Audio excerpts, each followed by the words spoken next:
প্রায় মোটামুটি 11-12 বছর আগে, অর্থাৎ 2013, 14, 15 এরকম একটা সময়ের ভেতরে ঘটে। উনি পেশায় একজন ডক্টর।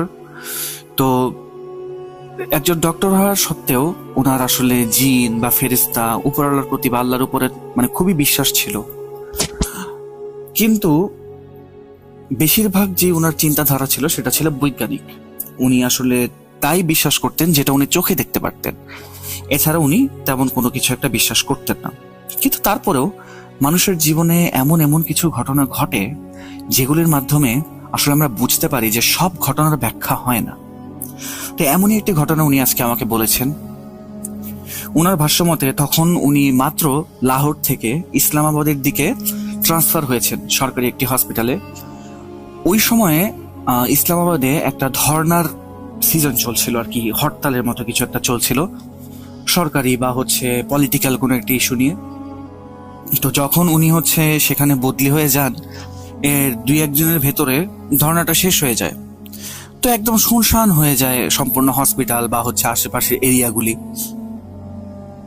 এর মাঝখানে ওনার ট্রান্সফারটা হওয়ার পরে ম্যানেজমেন্ট যেটা ছিল সরকারি ম্যানেজমেন্ট হসপিটালের, ওনারা ওনার জন্য সুফিয়ান সাহেবের জন্য নর্মালি কোনো সরকারি কোয়ার্টারের ব্যবস্থা তখনও করতে পারেন নাই। ওনারা ওনাকে একটা প্রাইভেট বাসার ব্যবস্থা করে দেন, ব্যক্তি মালিকানাধীন বাসার ব্যবস্থা করে দেন, যেখানে ওনাকে 1 মাসের জন্য থাকতে হবে, 1 বা 2 মাস। বাকি এরপরে ওনাকে সরকারি একটা কোয়ার্টার ব্যবস্থা করে দেওয়া হবে বলে বলা হয়। তো ওনারা সেখানে শিফট হওয়ার পরে ঘরটার বর্ণনা দেন উনি আমাকে। ঘরটা ছিল মোটামুটি 1 স্টোরির বিল্ডিং এবং ঘরের সামনে অনেক বড় একটা লনের মাঝামাঝি বিভিন্ন রুম যেগুলি আছে, সেই রুমের সামনে যে দরজাগুলি, এগুলো বিশাল বিশাল বড় বড় দরজা। দেখলেই যেন কেমন একটা গা ছমছম অনুভূতি আসে। অনেক পুরাতন একটা জায়গা, আর শহর থেকে মোটামুটি বেশ ভালো একটা শুনশান নীরব স্থানের ভেতরে সেই বাসাটি ছিল।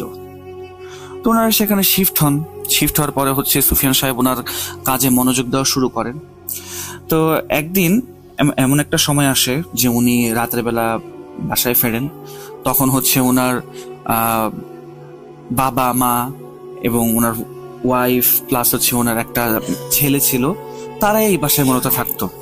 এখানে আসলে বলে রাখা ভালো যে সুফিয়ান সাহেবের ওয়াইফ যে ছিলেন, উনিও তখন ডক্টরই ছিলেন, কিন্তু বাচ্চার খেয়াল রাখার জন্য বা বাচ্চার দেখাশোনা করার জন্য উনি তখন একটা ব্রেকের মধ্যে ছিলেন। তো সেদিন যখন ওনারা রাতের বেলা খাওয়া দাওয়া শেষ করার পরে বাচ্চা ছেলে যেটা আছে ওকে ওর রুমে শুতে দেওয়া হলো।